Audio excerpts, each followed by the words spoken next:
সংস্কারের উদ্দেশ্যে আজকে ৩ বছর যাবৎ রাস্তাটা কেটে রাখছে। এখন সেই রাস্তা সমুদ্র ঢেউয়ের ন্যায় হয়ে গেছে। যেখানে 10 টাকার ভাড়া সেখানে 50 টাকা ভাড়া দেওয়ার পরও আমরা কোনো যানবাহন পাচ্ছি না। যাতায়াতের আমাদের অনেকই অসুবিধা হচ্ছে।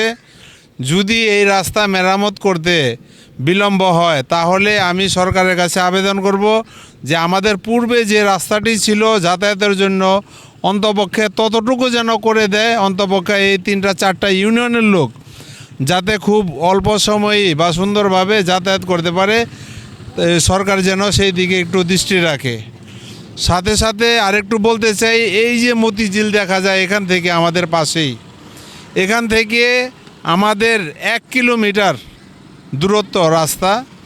এখানে রাষ্ট্রীয় যে যত সুযোগ সুবিধা আছে সব কিছু থেকে আমরা বঞ্চিত। সর্বশেষ এই এলাকার মানুষের যাতায়াতের জন্য সর্বপ্রথম একটা রাস্তা প্রয়োজন, আমাদের সেই রাস্তাটিও নেই। আমি সরকারের কাছে জনগণের পক্ষ থেকে আহ্বান করব যে আমাদের এই রাস্তাটা খুব দ্রুত যেন মেরামত করে দেয়। দ্বিতীয় আরেকটি বিষয়, সেটি হলো এই এলাকা মাদকে সয়লাভ হয়ে গেছে এবং প্রশাসনে 6-9 মাস পরে শুনি যে নাকি ডিলার বিক্রি করে সন্ধ্যায় নিয়ে যায়, আবার সকালে এসে এলাকায় বিচরণ করে। আমি প্রশাসনের কাছে অনুরোধ করব যে আপনারা আমাদের এই দেশকে রক্ষা করেন, এই যুব সমাজকে রক্ষা করেন, তাতে এই দেশ বাঁচবে, এই জাতি বাঁচবে। প্রিয় দেশবাসী, আমাদের বর্তমানে বয়স 70 চলতেছে, কিন্তু ছোটোর থেকেই আমরা এই রাস্তাঘাটের কষ্ট করে আইছি। এমরাতে বৃষ্টি এলে এমরাতে পড়তাম, ওমরা যেতাম, এমরাতে পড়তে পারতাম। এখনও আমাদের রাস্তা কাইটা আজ 3 বছর ধরে যে কষ্ট করতেছি, আমাদের যদি একটা রিক্সা ড্রাইভার চাই 50 টাকা নেয়, কিন্তু আমাদের মাজা ব্যথায় আমরা চলতে পারি না। তবে আমাদের কথা হইলো এই যে আমাদের রাস্তা যদি আপনারা না করেন, তো রাস্তা আমাদের আগের মতো সমান করে দেন, কিন্তু আমাদেরকে আর এই ভুক্তভোগী করেন না। আমরা এই ভুক্তভোগী হইতে চাই না। রাস্তার যে বিষয়টা হলো, রাস্তার আমাদের কাজ চলছে 3 বছর ধরে, কিন্তু রাস্তার শুধু বেড়া বাজারের 1/3 জায়গায় রাস্তাটা কমপ্লিট হয়েছে। বাদ বাকি সামনে যা আছে সবই আওদা খাওদা, রাস্তা চলাচলের অযোগ্য। যদি একটা মুমূর্ষু রুগী নিয়েও যদি যাইতে হয়, এখানে রুগী এইখান থেকেই মনে হয় যে মরে যাবো গা, এরকম অবস্থা। রাস্তার কাজ শুধু বেড়া অংশটুক বাদে সবখানে একই অবস্থা।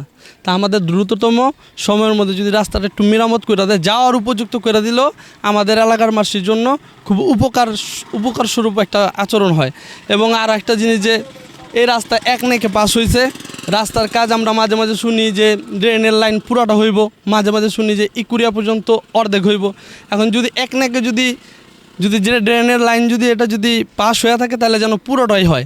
আমরা যেন এই ধরনের সুযোগ সুবিধার জন্য বঞ্চিত না হই। যেমন করে এর আগে আমরা দেখেছি যে আমাদের এলাকায় গ্যাস আসছে, ওই অর্ধেক পর্যন্তই আসছে, আমরা গ্যাসের কখনো সুফল পাই নাই।